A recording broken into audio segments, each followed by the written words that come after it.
music. He's like love, love, love, and music. La la la, love, love, love, love, love, and music.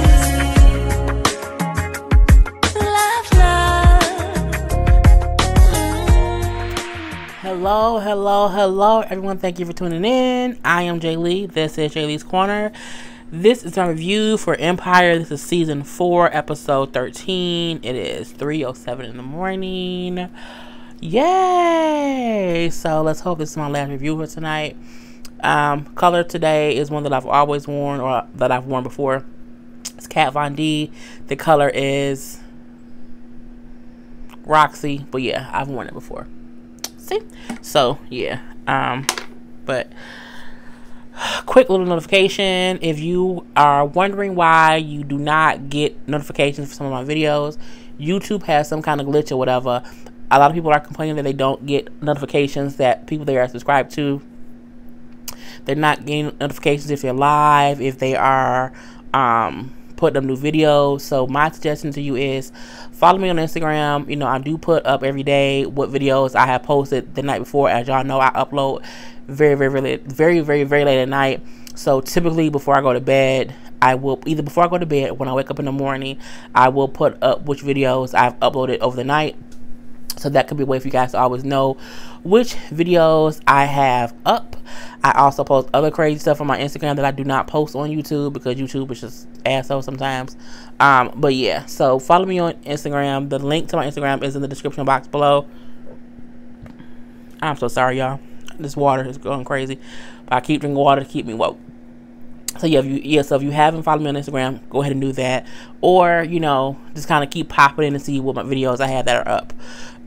So this episode was good, but I feel like this whole Eddie situation is not as easily over as I thought it was going to be. And I feel like also I don't want this Eddie story dragging on. But because of the previews that we see for the rest of the season, I feel like it is going to drag on in one way or the other. But we see Cookie and the family at the house eating breakfast together, whatever. And, you know, Cookie like, you know, it's not fair that I can't see Andre because you're mad at him. Because Lucia's like, yeah, when was the last time we was all together, you know, for breakfast? Like, well, we not all together. You know, Andre not here. And it's because you mad at him. You know, if you want to help me, if you want to help my heart, if you want to heal me, I need you to talk to Dre. And he tried to kill me. And she like, Lucius, everyone tried to kill you. We all at one point or another wanted you dead. So, you know, he ain't no different. I said that in my review. I believe last week I said everyone in that house has tried to kill him. Cookie almost suffocated him in season 1. So we can't keep, you know what I'm saying, oh my God, Andre, oh my God, what did he do? Y'all all try to do it, so it is what it is. So she's like, you know, you need to go talk to Dre. So at that point in time, we do see Dre going to Lucia at the office saying, you know what I'm saying, he realized something up with Eddie and what he was doing. And that the reason he was so upset that the whole deal that he was trying to have them sign off on fell apart, it felt personal, as if he had a personal stake in some money being made. So he then said, you know, I noticed 6 companies that bought just enough stock to stay, you know, underneath the radar of whoever. But, you know what I'm saying, if the deal would have went through, they would have made hundreds of millions of dollars. And, you know, it seems that these particular 6 companies are connected in some kind of way. So, you know, as he and Lucius are going over whatever paperwork or whatever, they figure out at least 2 of the companies are connected to Eddie and his ex-wives. So they like, you know, we need to go talk to his ex-wives. But he's still wondering, like, why would Eddie want to still, you know, make money from us? He is rich 10 times over. He don't need no more money. You know, before he came here to work with us, he was retired on a golf course, count his own way, so it just does not make sense. They don't know Eddie ass broke. So cool. We then see Cookie getting us a visit from one of the girls from her prison, the girl China. I want them to move forward with Cookie and her prison stuff. I feel like there's enough going on in their life And I'm like, does everything have to resort back to something that she went through in prison? I mean, I get it because it's, a part of the story because she was locked up for 17 years. But I mean, we've had enough seasons of them reminding us she was in prison. I feel like eventually they need to stop putting her back in that prison mindset. Stop putting her back as a prisoner. I want her to be, she's Cookie. She's out. She's free. Don't keep taking her back to that place. And that's just my personal opinion. So, trying to say that, Pound Cake is still in prison and that she's actually dying from cancer. So we do see like flashbacks of Pound Cake when they were in prison. So Pound Cake got out of prison after she got Cookie beaten up by the security guard officer guy. So she was out, and she had been out for 5 years, and then she came back. And when she came back, of course, Cookie pissed off. Girl, I don't want to talk to you. Fuck you or anybody who look like you. So at first, Pound Cake kept trying to talk to Cookie, and she's like, I don't want to talk to you. Eventually, she did talk to Cookie because Cookie let her sit down and talk to her. And she said, look, I'm sorry about what I did, but, I had to get out here and see my baby, and if I had a choice, I'd do it to anybody else in here because it was for my child. Cookie said, I get it. It's your kid, I get why you did it. But what you did fucked up a lot of people. She then said, I'm just so mad because I was out there for 5 years, for 5 whole years, and I never found my baby. Like, she's like that man, he hid my child because she couldn't find a baby for the whole 5 years. So she pissed off or whatever. So fine. So we do see, I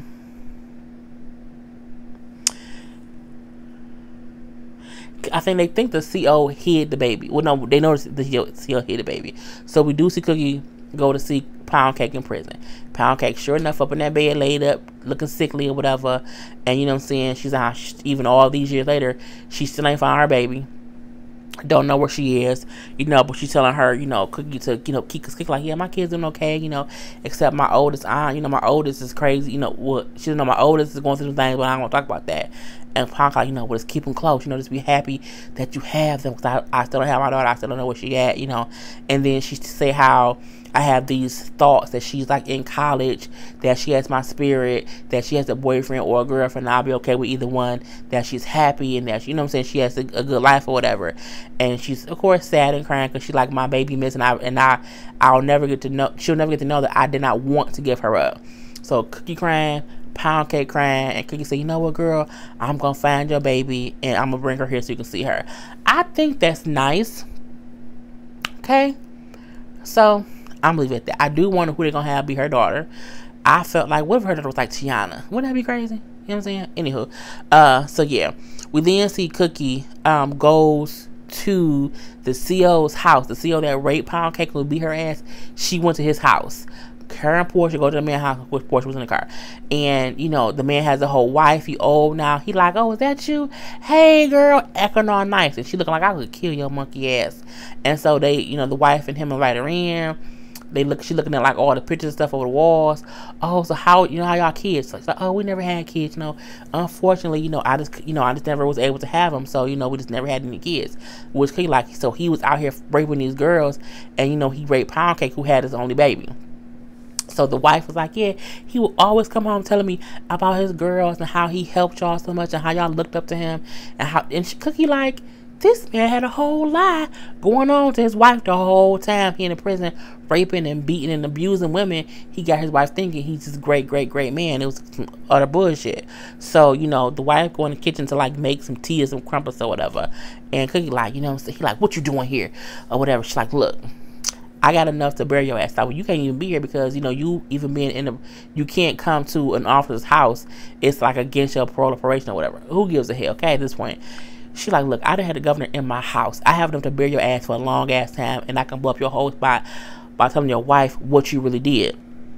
What did you do with Pound Cake baby? Did you kill that baby? And you're like, I wouldn't do that. What kind of person you think I am? One that will rape and kill and beat up women so you can murder a baby? He say no, because she's like, if you don't tell me, I'm going to let your wife know everything that went on or whatever. So he's like, well, no, back then, if the baby was darker skinned, or if the baby was black, it went into the foster care or whatever. But if the baby was light skinned or passed for white, it would then go to like a nice adoption house and get adopted right out, with no issue. And I'm like, really? I mean, that shocked the shit out of me. Because I thought black babies and white babies all needed help to be adopted. But, I guess if you white, they don't got them white privileges. So he tell her where the baby was supposedly placed so she can figure that out. She goes to the car, tell Thirsty to call to get it figured out or whatever. She go back to the house and tell the wife, your husband was a rapist. He beat us, he tortured us, he had a baby with pound cake. Put out a picture of pound cake and said he's a bad, bad man, lady, and you need to get from upon his thumb. He like, what you doing here? And she like, look, he's bad, get out. I'm like, okay. Jamal and his new music. Jamal every season changes, and I don't know if I like it because I don't know. You just can't every season because you get a different Jamal. It's like you never know if you like him or love him or hate him. I don't like the music. I like season 1 music Jamal. That's the person I like the best. This weird music that he doing, I get he like it. I'm not a fan of it. It is what it is. And he like playing the music for the people or whatever, and Becky like, okay, that's cool, but we did a little testing with the audiences, and they don't like it. It's not the Jamal they're used to. They think it seems angry. It's just not their cup of tea for you as an artist. It's not who they think you are, which makes him mad. I don't have to be who they think I am. I have to be mean. Y'all do your jobs and sell my music. Okay, so that's what he wants them to do. And Becky like, this is some crazy shit. I mean, I heard the music. I don't like it. And that's it. We see Hakeem in the studio, and he listens to some beat. Now, earlier, he went to go talk to Shine to ask Shine to help him get some beats, but Shine wanted him to work with his white rapper. And he was like, you know what? I'm good. I work my own beats. I ain't trying to mention nobody. I'm straight. So the same white rapper named Blake comes to the studio when he making beats. Yeah, man, I remember some of you on your first mixtape with this and this and this. He recites stuff from the first mixtape or whatever. So I came like, okay, he not just a regular white boy. You know what I'm saying? And then it was weird because like he was playing a little beat, and then he like, all right, well, I gotta get back to work. And remember to, he gave him some little tip or whatever. And so the dude walking out, and he come back and he started rapping to the beat that Hakeem was playing. And then all of a sudden it become like it's a rap battle, like it's 8 Mile and Eminem going against whoever else. And it's a white guy versus a black guy, and they rapping back and forth. And at one point Hakeem cut the lights off. I'm like, why you cut the lights off? Like, why you want to be in the dark with this grown man? I was confused. I mean, them going back and forth, the rapping, cool. I liked it. It wasn't horrible. It was cool. I did like it. It was a cute scene. I did watch it twice. I laughed at some of the punchlines. That was really cute. So it was, it was okay. And it kind of made Hakeem realize, okay, he's not a typical white boy. As some people think, oh, he a white guy going to be a rapper. Oh, whatever. But, Hakeem saying him basically showing Hakeem, I can really spit. I'm not a typical people who trying to be a culture vulture and just, do whatever. I'm different. It was cute. Whatever. They made a whole track. Like it or love it. It is what it is. But the white guy looked familiar. I don't know many white rappers. And I was like, well, he looked like he could be like a white rapper in real life. And I just don't know if that's him because I don't even know black rappers. Because I don't watch a lot of videos of people or whatever at all. Like, I didn't even know Post Malone was white until I was watching Coachella. So yeah, I thought he was black, honestly. I never know who anybody is because I don't see them ever. So yeah. But yeah, he looks familiar. I just don't know from where. Tiana's starting to act like a bitch. She really, really is. We said scene of her in practice or whatever. They practicing, and she getting mad at the choreographer, saying that she's not having the dancers be on key or on time. And they like, nah, it's you. You going too slow. They not going too fast. You going too slow. So she fired the choreographer. You know what I'm saying? She just being a bitch to everybody. So she's sitting there looking over some fashion stuff. And Tori come in like, Tori is Rumor Willis, Demi Moore's daughter, and Bruce Willis' daughter. She like, is this what you really want to be? You're going to let A turn you into this little Barbie doll? Because she's all dressed up. She's looking at different fashion. She's a completely different person than she was before. She says, like, you used to be strong and full of confidence, but now he has you, like, questioning everything you want to do.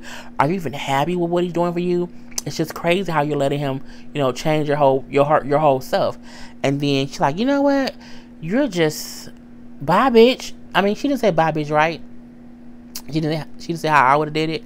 But she said, everyone around you is miserable, which then pissed Tiana off. And she's like, you know what?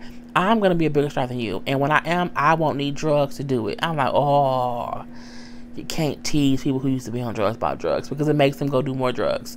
But she then walked away a little bit upset, and she walks into Jamal's session with the producers also telling Jamal, like, oh, this is a track we can do. It's safe-ish. It'll be okay with you. Because Jamal, I mean, he had a hit since Shaky Ground. Someone, when I said that before about somebody else, I said, oh, they had a hit since Shaky Ground. Someone said, no, they last hit was Genuine. They said, no, his last hit was something else. They had a hit since Shaky Ground is a line from the movie The Temptations that they was talking. I'm like, people from Detroit might not know about the movie The Temptations, which it comes on all the time, and I watch it all the time, but yeah, it was first from there. So when I say that, it does not mean that was their song. It means they ain't had a hit in forever. Okay? So yeah. Anywho, when she walked into Jamal's session, I kind of chit-chatting or whatever, and he like, yeah, this is my new music. They don't really like it. They don't want to back it up, but I really want it. But the audiences that they're testing doesn't like it. And she says, well, you just need to get in front of a different audience. And I'm like, well, that just kind of means white people, but it is what it is. So she takes him like kind of rave party, and they play it for like the people in the rave, and they all love it. All 5 seconds that they played. And we see Tori, however, is back popping pills. I'm like, see, when you tease a drug addict about being a drug addict, they usually do drugs, and I'm sad. But Hakeem was happy to see people react to his music how he wants them to react. And it's just a different crowd. You know what I'm saying? Like, it wasn't my cup of tea, but they all loved it. So, that's how music is sometimes. You can't always want to play to a certain, like for me, I don't do just one kind of show. I just don't do black shows. I do all kind of shows because I am very, very diverse in what I watch. So the same thing with your music. If you only cater to one group of people, one age group, one sex group, one gender group or whatever, it doesn't really, work that way. You got to just be open to whatever. Lucius and Andre go to talk to Eddie's second wife, and she's the one who was going to have Lupe Fiasco buy the apartment. And, she don't like Lucius. Okay, so we figure out that Lucius is actually the one who introduced Eddie to his third wife, who he cheated on his second wife with, and then left his second wife for a third wife. So she does not like him at all. And it is 3:24 in the morning. I'm so tired. He trying to say, yeah, what about so company, because it's her company. And she's like, I don't know what you're talking about. He's like, oh, I think you do. She's like, I'm not one of your little artists where you can just intimidate me. I'm not gonna say shit. You know what I'm saying? You can't intimidate me into talking. I said, but that kind of let him know that means it's something to talk about. I would have kept saying, I don't know what the hell you talking about. Bye, boy, just be gone. But when she said, when she said, I'm not gonna let you intimidate me into talking more, that means it's something to say. So at that point, Andre like, look, let me go talk to her. So, Andre then walks up. So, hey, I'm Andre Lyon. Oh, you think the smart one. Because he cute and he's sexy. Yes, he's the smart one. Anywho, so he kind of get her to open up a little bit. And, I feel like it's because he was sexy. He really, really was. He kind of get her to believe that the third wife is getting more money than she'll be getting. Like, oh, yeah, because Giselle's on our payroll, she's going to get an extra $400,000. Her percentage is this and all this. He then hands Lucius a piece of paper. Like, yeah, does those figures match up? Lucius opened it. It was a blank piece of paper. Andre is a little bit of a genius. God, he really, really is. So second wife was pissed off at this point. I can't believe that little motherfucker. He told me to sell all my stuff and to buy stocks in Empire, because when the company sells, we'll make all these millions. His broke ass. They're like, broke? Which mean he broke? He lost all his money, on the little Ponzi scheme with so and so and so and so. He lost my money, his money, everybody. He lost everybody's money. He's flat broke, and they realized that's why he did it, so that he could literally make more money. So now you know basically what he was trying to do. So I'm like, okay, snitching.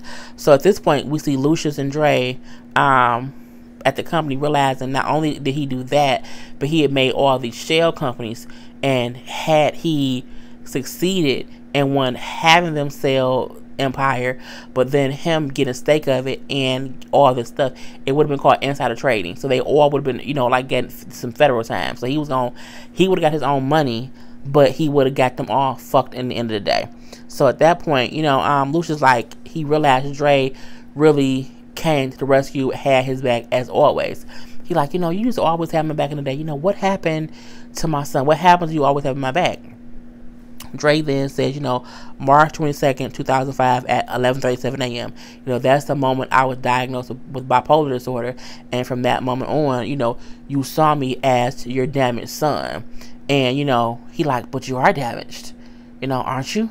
And he was like, your damage is really deep, in you, is deep down sad. You're a psychopath. You have no remorse for anything that you do. So if you ask me, you sound, just as damaged as me, if not more. You sound pretty damaged, Pop. And then Dre walks off. And it's true. Lucius might not have a mental disorder as bipolar disorder or anything else. However, he's still damaged. He is a psychopath, because when Lucius do anything, he never apologizes. And if he do apologize, he does not apologize unless it still benefits him in some kind of way. So my thing is, the same way you look at your son as being damaged, you are just as damaged as he is. It affects you in a different way. I said, well, go ahead, Dre. He ain't too damaged.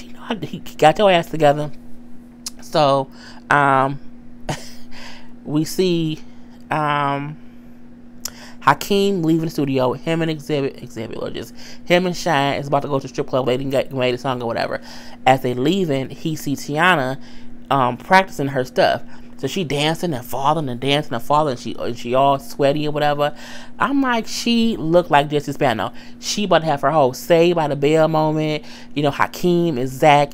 And I'm like, I'm so excited. I was waiting for her to go, I'm so scared. That's what I was waiting for. Because I'm looking like she looked real Jessie Spano on them goddamn speed caffeine pills, doing too much to get what she got. She thinking she got to do A, B, C, D, E, F, and G, and it's too much on her shoulders. I said she is finna have a Jessie Spano, I'm so excited, I'm so scared moment. I was waiting for it, baby.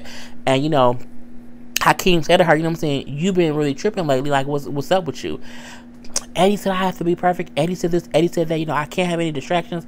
I have to be perfect, this. And I'm like, she's spiraling a little bit. And he like, what? She said, Eddie promised me, if I just stay focused, he would take me places. Where you gonna take you? Eddie don't have no money. He don't have no clout. He don't have no nothing. And she has no idea. And at this point, neither does Hakeem.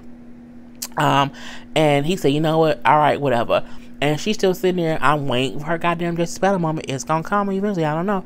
The end of the episode, Cookie and Lucius is having a conversation. And, he is worried about her because all episode, he bought her a bracelet that kind of track her heart rate and all this thing to keep her safe, because he thinks, she's her heart attack or whatever. And she feel like he does not respect her, or he does not take her serious, and she's not an equal partner. She like, look, we can't have things how they used to be. I remember being in prison.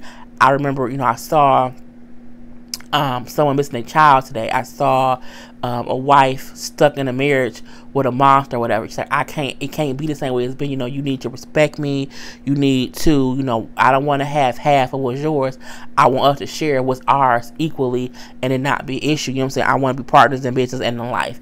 I said, and that's a great way to talk to him, because Lucius has always been a person where he'll be like, I'm mad at Dre, so because I'm mad at Andre, this how shit gonna be.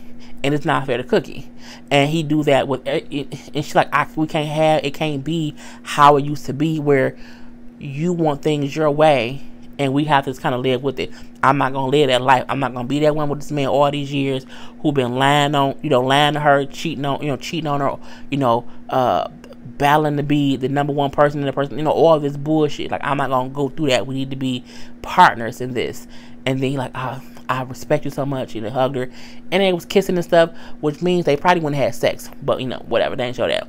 So that's how the episode went off. So I am interested to see the rest of the season. They showed like a little teaser trailer for the rest. It does look interesting. So yeah, but it's 3:30 in the morning, people. That was the end of the episode. Put your comments below. And other than that, I am Jay Lee. This is Jaylee's Corner. Peace.